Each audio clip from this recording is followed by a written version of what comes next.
নমস্কার, আমি বাবলি আর আপনারা দেখছেন বঙ্গবাবলি ইউটিউব চ্যানেল। আপনাদের সকলকে বঙ্গবাবলি ইউটিউব চ্যানেলে স্বাগত।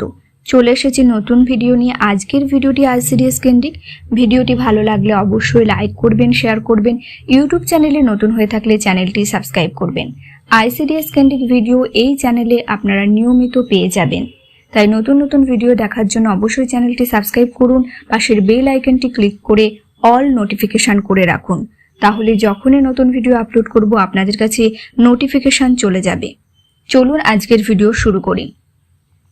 পশ্চিমবঙ্গ অঙ্গনওয়াড়ি কর্মী ও সহায়িকা কল্যাণ সমিতির পক্ষ থেকে সারা বাংলায় 416টি সুসংহত শিশু অঙ্গনওয়াড়ি কর্মী ও সহায়িকারা তাদের নিজ নিজ প্রজেক্টে ডেপুটেশন জমা দেন, তাদের সমস্যার কথা বলেন এবং তাদের সমস্যা প্লাস তাদের দাবি, তাদের অধিকার সমস্ত কিছু নিয়েই তারা ডেপুটেশন জমা করে।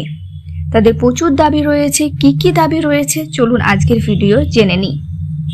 প্রথমত তারা বেতনের দাবির কথা বলেছেন।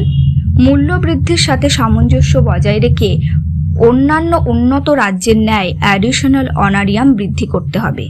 ন্যূনতম মজুরি 21,000 টাকা করতে হবে কর্মীদের জন্য এবং সহায়িকাদের জন্য 18,000 টাকা করতে হবে। বর্তমানে একজন অঙ্গনওয়াড়ি কর্মী 8,250 টাকা পান এবং একজন সহায়িকা 6,300 টাকা পান, যা বর্তমান বাজারের সাথে অতি ন্যূনতম মজুরি, যা দিয়ে তাদের সংসার চালানো সত্যি অসম্ভব হয়ে দাঁড়িয়েছে। শুধুমাত্র এই বেতনটা দেওয়া হয়, তাও আবার সঠিক সময়ে তারা পান না। 2 মাস যাবৎ তারা কিন্তু বেতন পাননি। তাই প্রতি মাসের 1 তারিখে অনারিয়াম বা অ্যাডিশনাল অনারিয়াম দিতে হবে। অবিলম্বে প্রশিক্ষণ সহ যোগ্য সম্মান, উপযুক্ত সাম্মানিক সহ নতুন শিক্ষানীতি শিক্ষা আইন অনুযায়ী বাস্তবায়ন করতে হবে। নিউ এডুকেশন পলিসিতে অঙ্গনওয়াড়ি কর্মীদের কথা বলা হয়েছে এবং অঙ্গনওয়াড়ি প্রথম এবং দ্বিতীয় শ্রেণীর বাচ্চারাও যুক্ত হবে। তাই নতুন শিক্ষানীতি অনুযায়ী কাজ শুরু করতে হবে এবং তার জন্য অঙ্গনওয়াড়ি কর্মী ও সহায়িকাদের সঠিক প্রশিক্ষণ দিতে হবে এবং তার সাথে সাথে উপযুক্ত সাম্মানিকও দিতে হবে। অবিলম্বে সুপারভাইজার পদের শূন্যপদ কর্মী হতে 50% অধিকার সহ পূরণ করতে হবে। আদেশনামা অনুযায়ী সংরক্ষিত 50% আইন মানা হয়নি। অঙ্গনওয়াড়ি কর্মী থেকে সুপারভাইজার পদে যে উন্নতির জন্য পরীক্ষা হয়েছে এবং তার ইন্টারভিউ কমপ্লিট হয়ে গেছে, এখনো পর্যন্ত নিয়োগ হয়নি, কিন্তু সেখানে যে শূন্যপদটা দেওয়া হয়েছে সেটা 50% শূন্যপদ মানা হয়নি। 50%-এর অনেক কম অঙ্গনওয়াড়ি কর্মী থেকে সুপারভাইজার পদে উন্নতি করার জন্য শূন্যপদ দেওয়া হয়েছে, যেটা সঠিক আইন অনুযায়ী মানা হয়নি।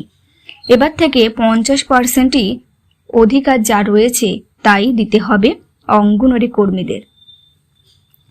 অঙ্গনওয়াড়ি কর্মী পদে বিভিন্ন প্রকল্পের শূন্যপদ সহায়িকা হতে 100% পূরণ করতে হবে।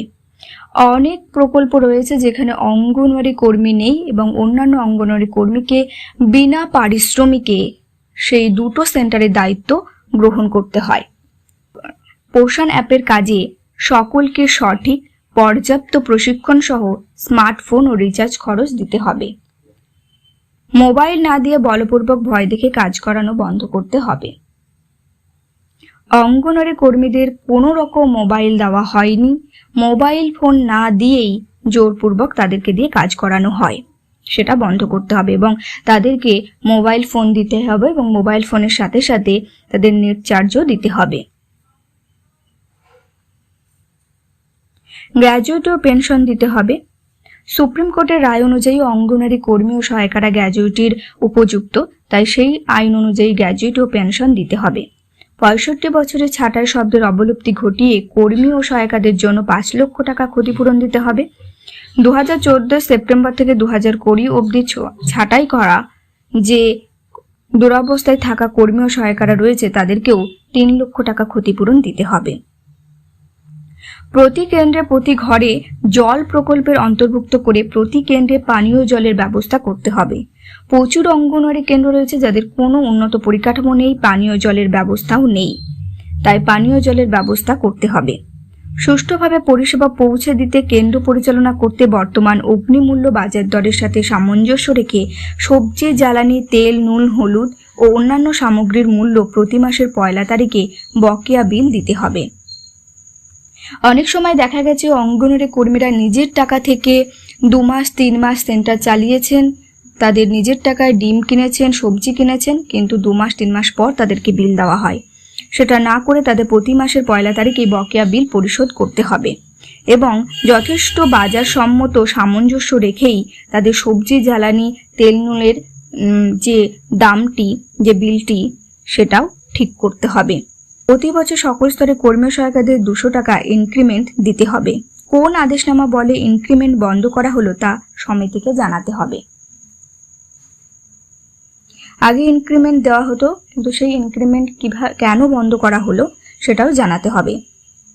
প্রতি সেন্টার আধুনিক শিক্ষার উপযুক্ত করে সমস্ত সুবিধা সহ গড়ে তুলতে হবে। পাকা ঘর, শৌচালয়, পানীয় জল ও খেলার জায়গা রাখতে হবে। বাস্তবসম্মত সেন্টারে ঘর ভাড়া দিতে হবে। আদেশনামা রয়েছে যে সেন্টারে ঘর ভাড়ার জন্য আদেশনামা রয়েছে, তবুও এই আদেশনামা লঙ্ঘন করে, এই আদেশনামা থাকা সত্ত্বেও ঘর ভাড়ার টাকা দেওয়া হয় না কর্মীদের। চাল ডালের গুণগত মান সহ সঠিক ওজনের বস্তায় চাল ডাল সরবরাহ করতে হবে। অনেক সময় অনেক কর্মী বলে থাকেন যে 50 কেজির বস্তায় কখনো 40 কেজি 45 কেজি চাল থাকে। সঠিক পরিমাণে খাবার দিতে হবে। কর্মরত অবস্থায় মৃত্যুকালীন ক্ষতিপূরণ দিতে হবে। মডেল কেন্দ্রে অ্যাডিশনাল কর্মী নিয়োগ করতে হবে। বীমা ও বৃত্তির অর্থ প্রদান করতে হবে। আদেশনামা থাকা সত্ত্বেও অধিকার হতে বঞ্চিত করা হচ্ছে এই বীমা ও বৃত্তি প্রদান থেকে। প্রতি বছর আদেশনামা অনুযায়ী গুণগত মানসহ শাড়ি দিতে হবে। অঙ্গনওয়াড়ি কর্মী ও সহায়িকাদের পরিচয়পত্র দান করতে হবে। মেডিকেল লিভ চালু করতে হবে। সাইকেল দিতে হবে। ইচ্ছার বিরুদ্ধে গিয়ে প্রতিহিংসামূলক ও শাস্তিমূলক বদলি করা যাবে না। বিবাহ সূত্রে বা অন্যান্য পারিবারিক সমস্যার জন্য আবাসিক স্থান হতে অন্যান্য ক্ষেত্রে বদলির ক্ষেত্রে অঙ্গনওয়াড়ি কর্মী ও সহায়িকাদের সেই বদলির আদেশ সরলীকরণ করতে হবে। এই ছিল অঙ্গনওয়াড়ি কর্মী ও সহায়িকাদের দাবি। পশ্চিমবঙ্গ অঙ্গনওয়াড়ি কর্মী ও সহায়িকা কল্যাণ সমিতির পক্ষ থেকে বলা হয়েছে এবং প্রতিটি অঙ্গনওয়াড়ি কর্মী ও সহায়িকারা তাদের প্রজেক্টে ডেপুটেশন দেন তাদের বিভিন্ন দাবি দাওয়া নিয়ে, তাদের এই দাবিগুলো নিয়ে।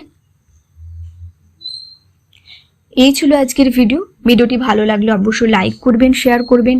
ইউটিউব চ্যানেলে নতুন হয়ে থাকলে চ্যানেলটি সাবস্ক্রাইব করবেন। ICDS কেন্দ্রিক ভিডিও এই চ্যানেলে আপনারা নিয়মিত পেয়ে যাবেন। আপনারা কমেন্ট করে জানাতে পারেন আর কি বিষয় নিয়ে ভিডিও বানালে ভালো হয়। চেষ্টা করব সেই সব বিষয় নিয়ে ভিডিও বানানোর। আজকের ভিডিও এখানে শেষ করলাম। সকলে ভালো থাকুন, সুস্থ থাকুন।